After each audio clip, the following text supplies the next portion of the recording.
Good afternoon. Today we have with us Dr. Sajesh Asokan, who is a part of the organizing committee at Apicon 2019, and he is chairing the inaugurations committee in Apicon 2019.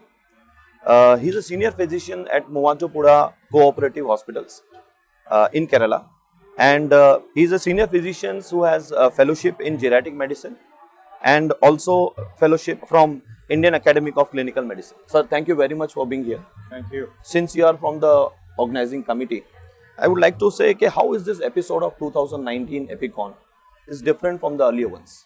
Besides Kochi being one of the best locations in India at this time of the year, where we are organizing this conference at this Bolgati Grand Hyatt Hotel and Convention Center, the theme of this conference has been about merging clinical practice with innovative research.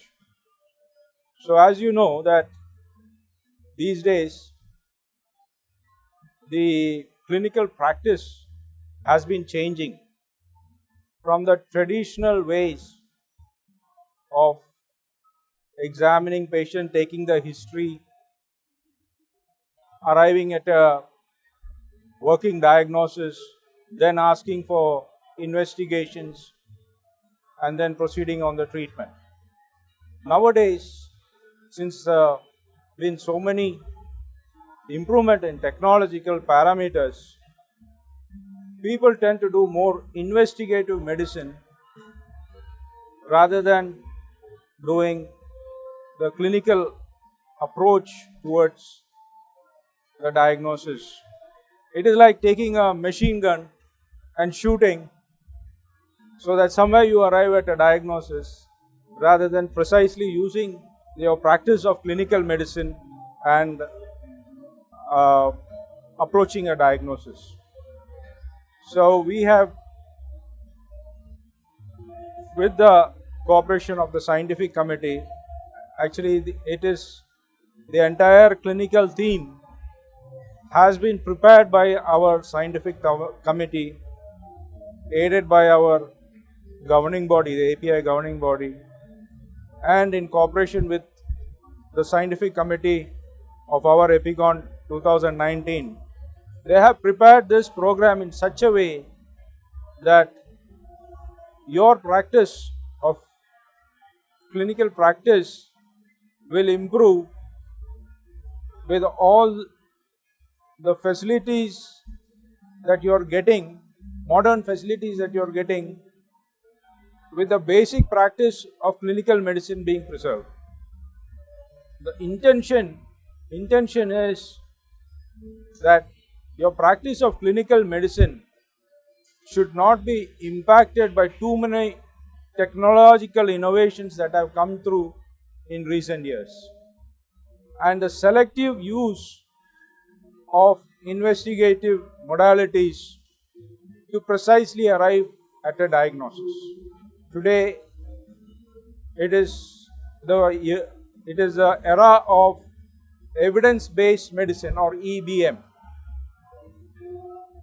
It cannot be anecdotal-based practice or practice as you like it. So in this changing era, in this changing times, blending of clinical medicine with the recent technological advances is necessary, and it is highlighted here that clinical medicine is as much as important as the advancing technological or investigative modalities are coming. And that's quite innovative, because I think this is the need of the hour in terms of merging research with innovative research with clinical practice. So since you are an expert in geriatric patient management, how do you think this innovative research be helpful in geriatric patient management? See, the field of geriatrics is becoming more and more important in clinical practice today. Since you have a large segment of our population moving into the geriatric age group, the 60 plus age group, you have the young olds, the 60 to 70 year olds, the mid-old group, 70 to 80, and the above 80 years. So, clinical practice as such has to be oriented in such a way, all that you are considering in the treatment part, not just in your history and in your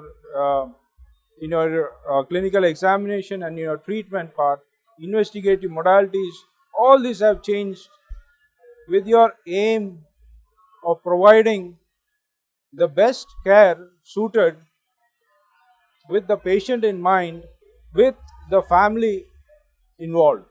Geriatric practice is a spectrum of practice where the clinician is at one end, the patient is at one side, and here you have the patient's immediate relatives, bystanders, or person who is taking care of this patient. Then you have the home care people, the physiotherapists, the social workers, the healthcare workers who are coming in now, ASHA workers and that kind of people. Then you come to the clinical practice. Clinical practice is clinic based or hospitalist based. So either ways, the elderly patient, when he encounters a doctor, it is not as a younger patient is encountering a doctor. He already may have health issues, and as he comes to the if he is aged over 70, we prefer that he doesn't come alone, he comes with somebody, so that you get all the relevant history coordinated with that person. If a age is above 80, he may not remember all the details to tell the doctor. So it is important that somebody comes with him. Supportive care is important. So when it comes to geriatric patient management and how care that you are talking about, one more aspect is the use and misuse of the steroids. Especially if I talk about one of the therapy areas called asthma.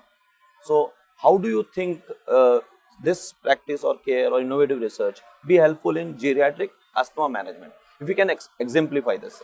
Asthma, the incidence of asthma, COPD with chronic bronchitis has been on the rise in recent years. If you are aware that recently the pollution data from all the major cities across, not just across India, across the world has risen. Recently we were aware of the fact that in North India, in Delhi, how the pollution controls, how the pollution levels were high, that the content of particulate matter was very high, and the incidence of asthma simultaneously was increasing. So asthma in childhood and asthma in the elderly have slightly different ways of management. The elderly have a weaker immunity as compared to the younger group. They already have comorbid conditions like diabetes, like hypertension, ischemic heart disease. They may be alone in the house, they may be a widower, spouse is expired. So will they be taking their inhalers regularly? Will they be taking their medicines regularly? Who is there to support them? So many issues are there. So steroids, which were once the mainstay of treatment before the inhaler therapy came in, were used and abused widely. We know that people on long-term steroids, the incidence of diabetes, the incidence of osteoporosis, various kind of side effects related to steroids were there. They will have the Cushing-Odd effect, they will have the withdrawal effects, things like that. Nowadays, because of the evidence-based medicine which is being practiced, and with the guidelines from various fora, you have the NICE guidelines, the American Thoracic Society guidelines. So there are various, even in India we have guidelines. According to the various guidelines we follow, in the acute management of asthma, steroids may be used. But towards the later part, it is tapered. Oral steroids are used, and then they are changed to long-acting and short-acting bronchodilators combined with steroids. Now, oral steroids, what has come recently is the use of deflazacort. The deflazacort has less mineralocorticoid and glucocorticoid effect than other steroids, and the incidence of diabetes, osteoporosis, edema of the feet, many other side effects have been noticed to be less with the use of deflazacort as compared to the other steroids which are given. The long-term steroids are now being used only for chronic cases of COPD, chronic cases of asthma in the long-term use. In the short term, rather, prednisolone or other mineralocorticoid steroids, their usage has come down as compared to previously. This is largely attributed to the use of inhalers.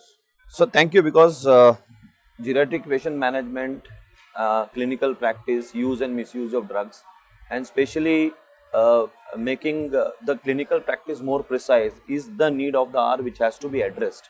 And I think Apicon 2009 has aptly covered this area. Any your concluding remarks on this? Yeah, in asthmatics, as you were rightly mentioning, especially in the elderly patient, we advocate the use of vaccines. We advocate the use of influenza vaccines as well as pneumonia vaccines in asthmatics, all grades of asthmatics, all grades of COPD patients, for the prevention of acute exacerbations of asthma and infections. These lead to greater morbidity and mortality. Also, I would like to emphasize that the dosage regimens in the elderly patients are different from what you have in the younger patients. So thank you very much for your sparing your time. Thank you very much. From that busy schedule of the conference, and enlightening us, especially for what Apicon 2019 is doing different from other. Thank you very much for this. Thank you. Thank you. Thank you.